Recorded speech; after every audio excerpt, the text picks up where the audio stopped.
What is going on, everyone, and welcome to r/AmITheA Hole, an amazing subreddit where people post their stories online and ask the internet, was I the butthole in this story or was someone else? Was I in the right or the wrong? And then the internet decides for them. Don't worry if you don't quite understand what I mean, let's jump straight into our first post and it will all become extremely clear.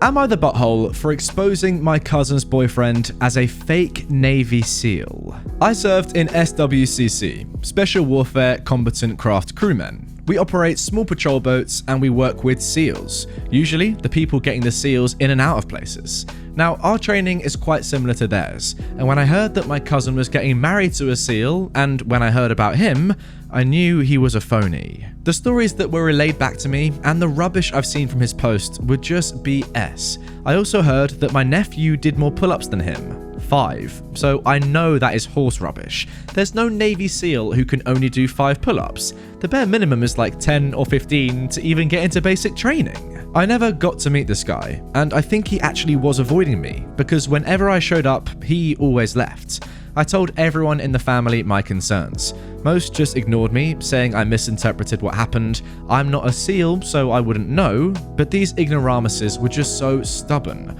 Well, I knew the only way to expose this effer was to get outside help. So I contacted Don Shipley, who is a former Navy SEAL, and he has a bunch of social media accounts and websites where he posts content of him exposing hundreds, if not thousands, of fake Navy SEALs, either by approaching them or calling them and blasting them online.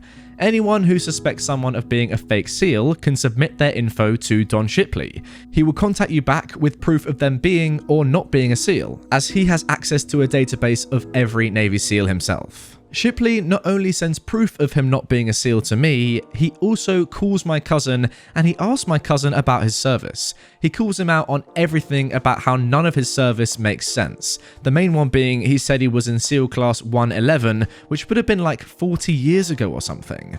I then sent this to everyone who was attending the wedding in a mass email chain. I was in one that had like 400 email addresses for the upcoming wedding attendees, as well as everyone on his Facebook and Instagram friends list. I've gotten so much hate from him and his family for this, and my cousin is devastated knowing this man is a fraud and a liar. So is everyone else who grew to like him. Everyone seems to hate me. I don't really see why, as I did them all a favor. Alright, I think that one is pretty cut and dry for me. I'm pretty sure that OP is not the butthole. I'm just a little bit concerned / I don't really understand why the entirety of this person's family now don't like him because he outed someone who was being fake. Being a SEAL, being a Navy SEAL is a pretty incredible job to have, right? You have to be extremely fit, extremely disciplined, go through insane training. Loads of people try to become a SEAL and never even get close. So to then take that credit of being a SEAL when you're just lying, that's not on. And if you're lying about that, then I don't know what else you could be lying to your partner about. So in my opinion, this guy did exactly the right thing in this situation, calling out someone who was lying about their job. However, I do understand perhaps why people would be annoyed at him. I guess you are breaking up a marriage that is an integral part of both families. So yeah, that makes sense. But I don't really care, right? If this guy is lying about this, then it means he's a horrible, shady person.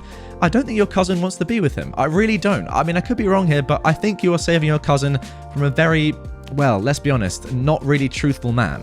To be fair though, you didn't have to go about it in such a dramatic way. I reckon you could have just told a few people rather than all 400, all his friends ruining his entire life. But then again, he is faking being a Navy SEAL. Does it get much worse than that? I'm not sure. Guys, with all these stories, leave your thoughts down below in the comments. I want to read them. I want to know if what I'm saying is completely wrong or, you agree with me. So let me know down below. Now moving on to our second post. Am I the butthole for offending someone who assumed I was trans? I, a 25-year-old female, recently started a new job. During the whole application and interview process, I communicated with the same person, the office manager, Susan. We had a couple of messages on email and she conducted my Zoom interview. I got my job offer a couple of weeks ago and I have been working from home for the company ever since. At the end of last week, I had an email arrive from someone representing the company's LGBTQ group. This was the national group representing my company. I work for them in a regional capacity, saying that I had a standing invitation to join them in their next Zoom chat, if only to meet other LGBTQ people at the company and have a conversation with them. Now, I am a cis heterosexual woman. I replied saying that while I'd love to join them as an ally, there had been some kind of miscommunication, as I'm not LGBTQ. I got a quick response to that, apologising, saying that my name had been passed on to them as a new transgender employee. The only time I've discussed sexuality has been on the anonymous equal opportunities form that I submitted alongside my initial application, which stated that I was straight and cis. A couple of hours after that, I got called to an emergency meeting with Susan. When I entered the call, she practically screamed at me that I'd misled her. I asked how, and she said that she and the entire hiring team had assumed that I was transgender because of the fact that I put my pronouns into my email signature. If anything, I do this because it will make whoever I'm communicating with feel sure in the pronouns that I use, and it saves them from having to ask, which is something that I believe should be commonplace, but that's just me. I reiterated this to Susan and said that I'd never tried to mislead anyone. She said that she'd only seen trans people feel the need to mention their pronouns before, and that when my face appeared on the Zoom interview, it could have realistically been a trans woman, so she continued on with her assumption. She also hinted at the fact that my supposed gender identity had resulted in a big swing in my favour over other candidates, and some of the hiring team now feel like I should be let go as I wasn't the best applicant on skill alone. I've double checked since, and while the company can fire me without cause for the next year or so, since a protected category, sex, has been identified as a potential factor, I'd have recourse to challenge them on that if they were to terminate my contract in the very near future. Because while you can't fire someone based on their gender identity, you also can't hire someone solely based on your perception of it either. She ended the call by saying that this wouldn't be going any further right now, but on behalf of the trans employees at the company, she was very offended at my choices. I'm not going to ask about if I should stay in the job. This is not the right sub, and also I barely have to talk to Susan now, so hopefully the drama will just die down. But was I wrong for immediately presenting myself in a way that could lead someone to assume that I was transgender? No, I don't see how you can be the butthole at all in this situation. Just because you've told someone the pronouns that you like to be called, it doesn't mean that you're transgender, cis. In fact, it doesn't mean anything. All it means is that those are the pronouns that you like to be referred to as. It's not really that deep, is it? I mean, personally, I don't tell people the pronouns that I like to be called, but that's just because I don't do it. It's my personal choice. It doesn't mean that I'm not transgender. Doesn't mean that I'm cis. It really doesn't mean anything at all. It just means that I haven't told someone my pronouns. So for Susan to then assume that you are transgender just because you've said to her that these are your pronouns, and then get really angry at you because she thought you were transgender when really you weren't, and then say as well that you only got the job because I thought you were transgender? Nah, that's way too far, Susan. Let me just say that for sure. I don't know why you're getting angry over this. It's not the biggest issue. It's just you kind of, going one step too far when you kind of reaching conclusions that aren't really there, Susan, is all I'm going to say. Look, to be honest, I do kind of get Susan's initial point. Maybe if someone tells you their pronouns, it would make you think, oh, they're telling me their pronouns, maybe they're trans. But then after they say that they're not trans, after that, you can't get angry at them for telling you their pronouns. I mean, how does that make any sense? I don't get it. But Susan, she does what she wants. Now for our next post. Am I the butthole for telling my ex-wife to F off and not allowing her to talk to our kids? Please read before making a decision. Oh, don't you worry. I'll be doing just that. I have 5 kids with my now ex-wife. 2 daughters, 7 and 5, and 3 boys, 2 and 2, and a 7-month-old baby. When my ex was pregnant with the baby, she decided that she didn't want to be involved with me or the kids anymore. So she divorced me and signed all her rights away. The only reason that I know she's still alive is the child support checks that I get. My kids are obviously still upset over their mum just getting up and leaving without even giving them a heartfelt goodbye. My oldest has expressed being cross towards me regarding the situation, since she's the only one that truly understands that her mum probably won't come back. She feels abandoned and has come to me crying because she believes that her mum doesn't love her anymore. My other daughter still believes that her mum's going to come back, and it really hurts to hear her ask when she'll be back. My other kids obviously don't understand where their mum has gone. All I can truly get from them is tears and asking where their mum has gone. Just to be clear, I don't badmouth their mother or say bad things in general about her to them.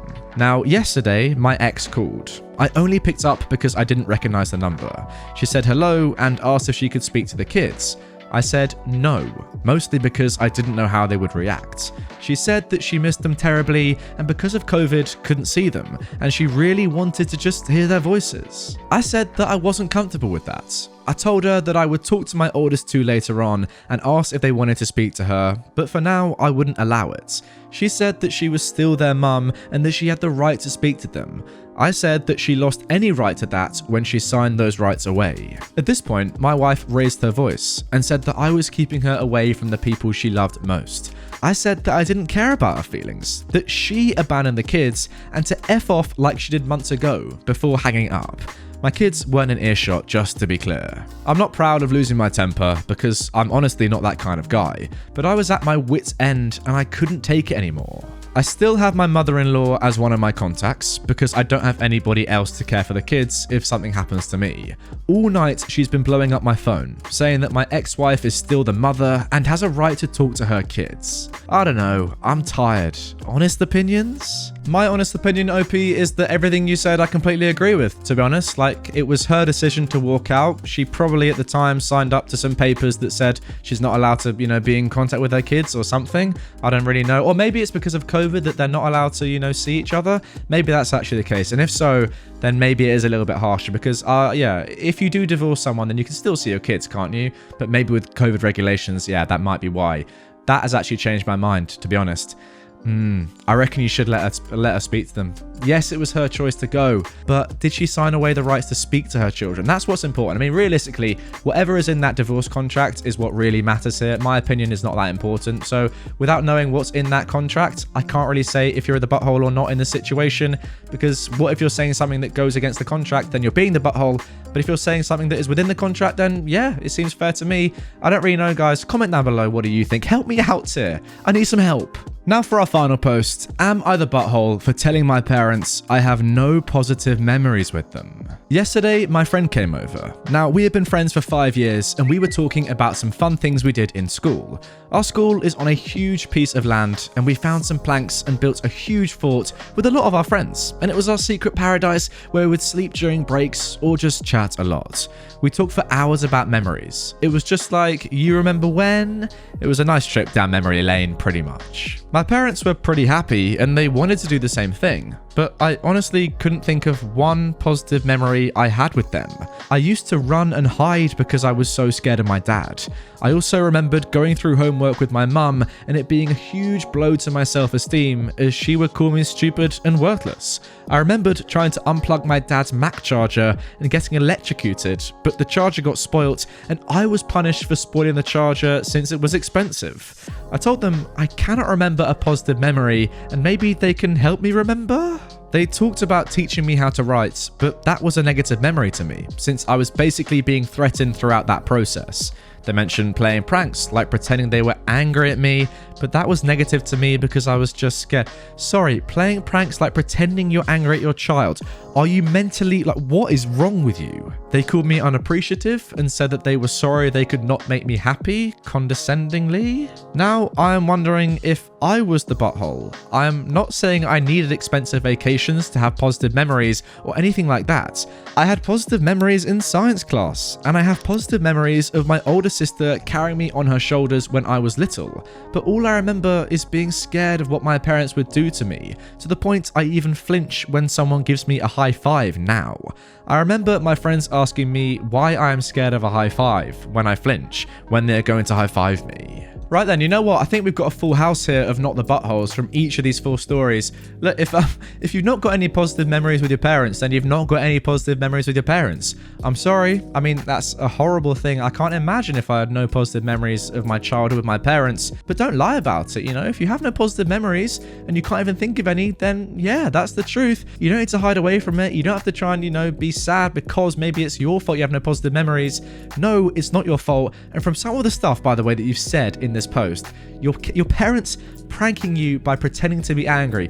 What a load of BS that is. That would, no parent would ever do that. They're either angry and they're horrible because they're constantly angry towards you, or maybe they're just brain dead and they actually were pranking their child, trying to be like what I had to stop when I read that. I was like, what is this? But yeah, OP, obviously you're not the butthole here. I don't even know why I'm still speaking. It's so obvious. I need to shut up. Anyway, guys, that is going to do it for this episode of r/am I the butthole. Did you enjoy it? If you didn't, then you are a butthole.